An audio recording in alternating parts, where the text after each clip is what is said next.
பாடகியும் இசையமைப்பாளர் இளையராஜாவின் மகளுமான பவதாரணியின் உடலுக்கு கண்ணீர் மல்க இயக்குனர் பாரதி ராஜா அஞ்சலி செலுத்தியுள்ளார். கூடுதல் விவரங்களை செய்தியாளர் பாலாஜி வழங்க கேட்கலாம். வணக்கம் பாலாஜி, முழு விவரம். உயிரிழந்த பிரபல பின்னணி பாடகி பவதாரணியின் உடலுக்கு அவரின் சொந்த இளையராஜாவுக்கு சொந்த இடமான லோயர் கேம்பில் உள்ள அவரது பண்ணை வீட்டில் வைக்கப்பட்டுள்ளது. பவதாரணியின் உடலுக்கு அதாவது பண்ணைப்புறம் பகுதி மக்கள் ஏராளமோடு கிராம மக்களே திரண்டு அவரின் உடலுக்கு தொடர்ந்து அஞ்சலி செலுத்தி வருகின்றனர். இது ஒரு இருக்கம் பார்த்தோன்னா, மற்றொரு புறம் சினிமா பிரபலங்களும் அதிக அளவு தற்போது பவதாரணியின் உடலுக்கு அஞ்சலி செலுத்தி வருகின்றனர்.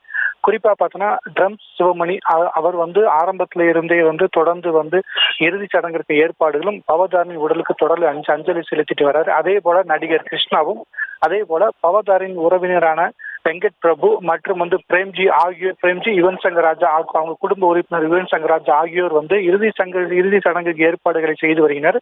இது ஒரு புறம் இருக்க, தற்போது தேனி மாவட்டத்தைச் சேர்ந்த பிரபல இயக்குனருமான நடிகர் இயக்குனர் பாரதி ராஜா தற்போது பவதாரின் உடலுக்கு கண்ணீர் மல்க அஞ்சலி செலுத்திட்டு வராரு.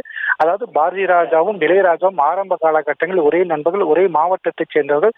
இவர்கள் சிறு வயதிலேயே பவதாரணியை சிறு வயதில் நன்கு அறிந்தவர். தற்போது பவதாரின் இழப்பு பாரதி ராஜாவுக்கு மிகப்பெரிய ஒரு அதிர்ச்சி இழப்பாக தெரியுது. அவர் நடந்து வரும் முறையும், அவர் அஞ்சலி செலுத்தும் போது அவர் விட்ட கண்ணீரும் இதற்கு ஒரு சாட்சியா இருக்கு. இன்னும் சற்று நேரத்தில் பார்த்தோன்னா இயக்குனரும் பவதாரணியின் தந்தையுமான இளையராஜா இன்னும் சற்று நேரத்தில் வருகை தர உள்ளார்.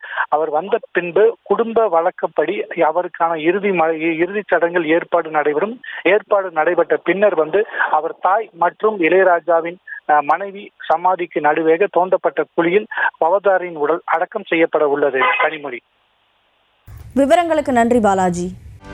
செய்திகளை உடனுக்குடனும் துல்லியமாகவும் தெரிந்து கொள்ள சப்ஸ்கிரைப் பண்ணுங்க.